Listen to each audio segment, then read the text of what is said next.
अब देखिए यहाँ पे आपके वाला ये पार्ट कंप्लीट हो जाता है। कंडीशनल में हर x इक्वल्स टू 0 1 2 के रिस्पेक्ट से आपका आंसर निकल आया कि क्या होता है ओवरऑल।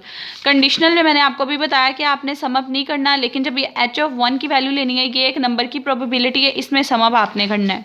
ठीक है, इसके बाद जो आपका नेक्स्ट पार्ट आ जाता है, आपसे कहा गया है कि फिफ्थ पार्ट में प्रोबेबिलिटी बताएं जब x इक्वल्स टू 0 हो और y इक्वल्स टू 1 हो। ठीक है, अब देखिए x इक्वल्स टू 0 है, y इक्वल्स टू 1 है, कंडीशनल में आपकी ये बात हो रही है। कंडीशनल में अब ये एक लिमिटेड वैल्यू के लिए बात हो रही है। यहाँ पे आपके पास लिमिटेड वैल्यू नहीं थी, यहाँ पे ये वैल्यू थी कि जब आपके पास x वेरिएबल है तो वो x के रिस्पेक्ट से जितनी भी कंडीशंस यहाँ आ रही थी y की, y जब 1 हमने फिक्स भी कर दिया था तो 1 फिक्स करके x की जितनी भी कंडीशन आ रही थी 0 1 2 तीनों को डिस्कस करना पड़ा था, क्योंकि यहाँ इन जर्नल x था। लेकिन अगर आपके पास ये भी चीज़ फिक्स हो गई है 0 पे, तो आपके पास क्या होगा। अब देखिए इस वाली चीज़ का फॉर्मूला आपके पास बेसिकली क्या बनेगा, जब आपके पास x इक्वल्स टू 0 और y इक्वल्स टू 1 है, इसके फॉर्मूले में ऊपर इन दोनों की एंड की आएगी, इन दोनों की एंड की आएगी, यानी कि फंक्शन आ जाएगा 0 और 1 का आपने बताना है। और इसके ओवर में आपके पास आ जाएगा कि आपने प्रोबेबिलिटी बतानी है कि 1 के रिस्पेक्ट से आपकी क्या होती है, 0 1 के रिस्पेक्ट से, ये वाली चीज़ आपके पास आएगी। सिंपल नीचे वाले 1 के रिस्पेक्ट से क्या होती है। अब इस चीज़ को आप लोग अगर कंडीशनल की फॉर्म में लिखो, पी को आप डायरेक्ट लिख सकते हो।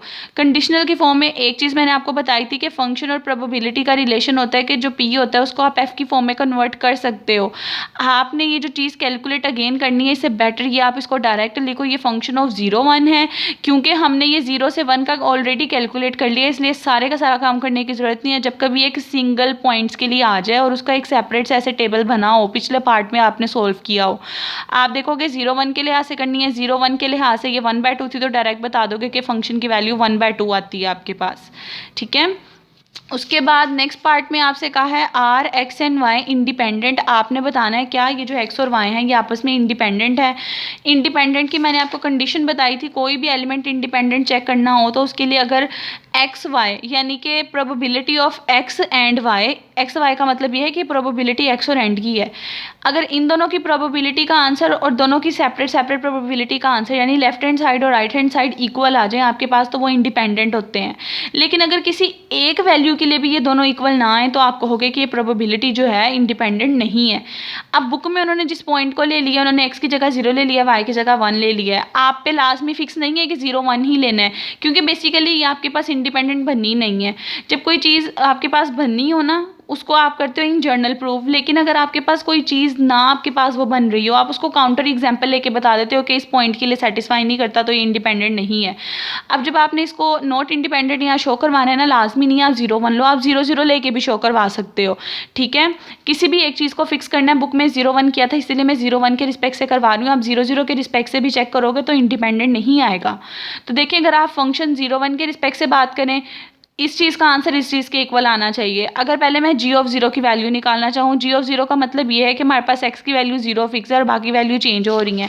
अगर x की वैल्यू 0 फिक्स है कि x ने 0 ही आंसर देना है, तो x जो है 0 इन तीनों वैल्यूज़ पे होगा, 3/28 6/28 1/28, y की जो मर्जी वैल्यू आ जाए, x 0 इन तीनों वैल्यूज़ पे, इन तीनों को सम अप करें 10/28 आपका आंसर आ जाता है, यानी g ऑफ 0 की वैल्यू 10/28 है।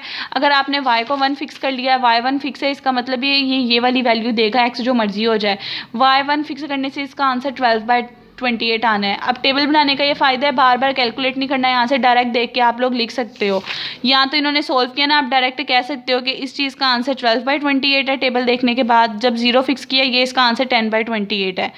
तो ये इंडिपेंडेंट की प्रॉपर्टी होती है, इन दोनों को मल्टीप्लाई करो तो इन जनरल फंक्शन 0 1 के इक्वल आना चाहिए। अब आप देखो इन दोनों को मल्टीप्लाई करो तो ये 120/28 का स्क्वायर आएगा। लेकिन अगर मैं फंक्शन 0 1 की बात करूँ, आप फंक्शन 0 1 देख लें, जब आप फंक्शन 0 1 लेते हैं उसका आंसर 6/28 है।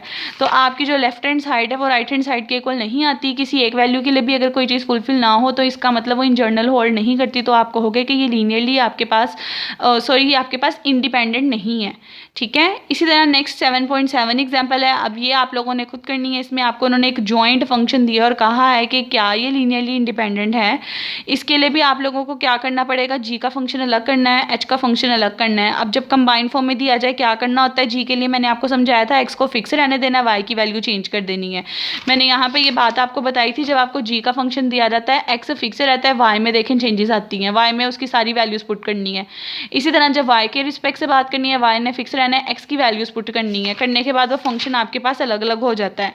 आपने इसको सबसे पहले मार्जिनल में डिस्ट्रॉय करना है अलग अलग में, क्योंकि अलग अलग डिस्ट्रॉय करके ही देखोगे कि क्या मल्टीप्लाई करने से यही आंसर आता है। एक्स के रिस्पेक्ट से एक्स वाली वैल्यू फिक्स रहेगी, वाई कहाँ से कहाँ तक है 1 to 2 है, तो एक दफ़ा वाई इक्वल्स टू 1 पुट करोगे, 2 पुट करोगे।